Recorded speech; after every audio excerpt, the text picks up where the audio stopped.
We interrupt this program to bring you Courage the Cowardly Dog Show!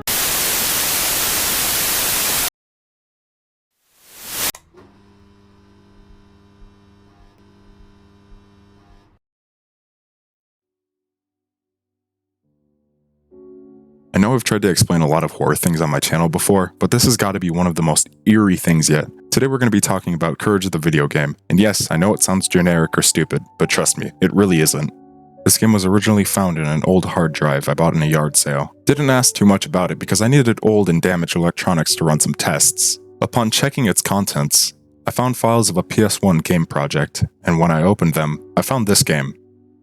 Then, the creator and someone by the name of Chico Games started working on a way to turn this into a playable game, trying their best to use a majority of the files they could, so it could wind up being a cohesive experience for this vaporware game. Some clarifications.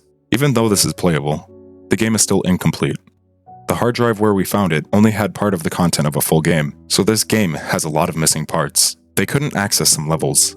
They have logical ways into them, which means you can access them in the game, but they have no idea how to find them. The controls are WSD to move, spacebar to jump, E to interact, and Q is camera mode. This game gives you a sense of nostalgia getting into it when you first play it. You just go around the house interacting with random objects / question marks. First you go upstairs and go to the attic door, interact with the PC and go back downstairs. The lights are red, then go to the door upstairs, and there's a floating head which should bring back some memories. Then, there's 3 paws that come into the screen, with red text that says find them.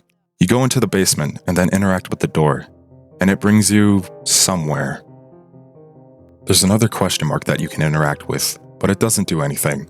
You venture forward and then see a circle of chairs. At first I didn't understand it, so I looked up a tutorial. Apparently, it's a pattern, and after matching the pattern, this happens. Also, before I show you what happens, I just wanted to say, there's a README in the folder for the download, and it says, when you find a dead end, just erase time. Anyway, here's what happens.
Yeah, it's pretty weird.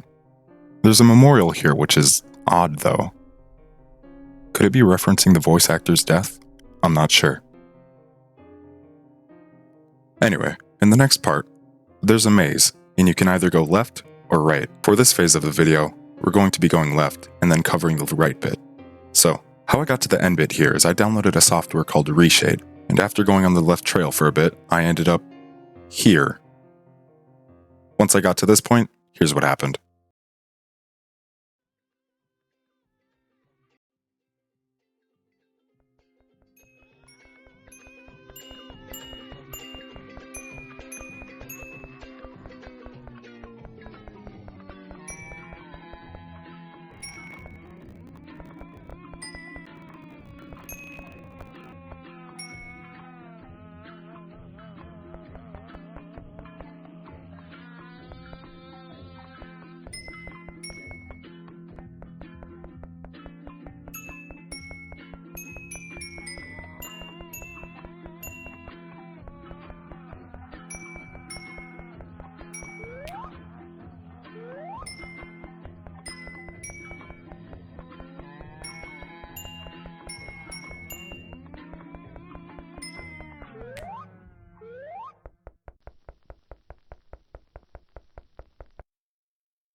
I know, this seems anticlimactic, but one of my viewers told me to turn up the brightness on the end screens where it says data missing. The following says, it was her, and something I'm assuming says, Elena?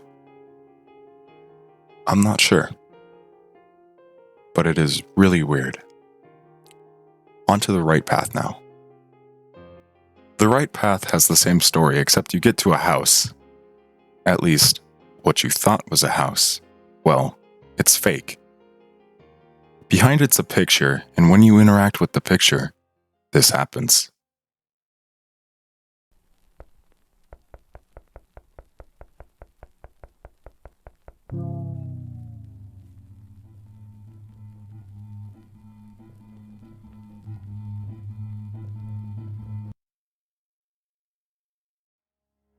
Using the software I used last time, I brightened the end a bit, and it says, Mr. Weir was there to greet me.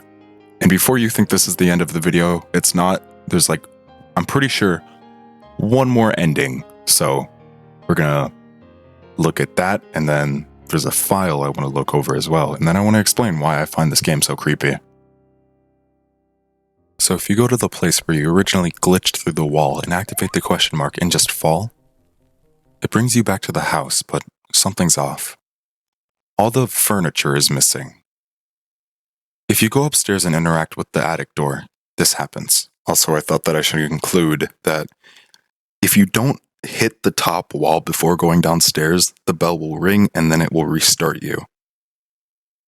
So, if you're wondering why this is different from your play, that's why, because I hit the top of the wall at the staircase. And then I fell down to the... what is it called? I forgot what it's called. The clock. I fell down to the clock.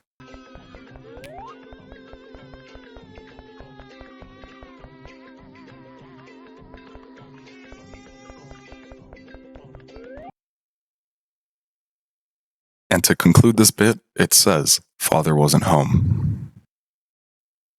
And if you go to the port files, then data, then logs, it says, she followed the rules, he broke the rules, the OW was all the way to the right. And that's about all I could uncover. Now, let's get into the bit of me explaining why I like this game so much. So let's get into why I like this game so much. This game kind of reminds me of a lost episode of a cartoon that you'd hear years ago on some shitty creepypasta website, but this game isn't shitty at all. It's far from shitty. It's actually really interesting. I don't really understand it too much, but this game really gives you that ghosty type feel of being alone in a house, or the .exe games. This game really reminds me of being at home alone when everyone is asleep and just listening to a creepypasta and getting the shit scared out of you when you were a kid, you know? But if I had to rail it, if I had to rate it on a scale from 1 to 10, I'd say I'd give it about a 9. Don't hate me for that, okay? I only gave it a 9 because I don't understand too much of it. Otherwise, it's a fucking great game. Really gives you that old PS2 type-esque. I feel like we need more of these found games, I don't know, that seem all innocent and then it turns dark and has an even darker meaning behind it. But that concludes our video here. I just wanted to give a shout out to Zach Board for giving me the recommendation to play this game. I had a lot of fun recording it and looking over it, so check that guy out. He's also a god at Osu. Holy shit. But that concludes our video here. I'll see you guys in the next one. Cheers!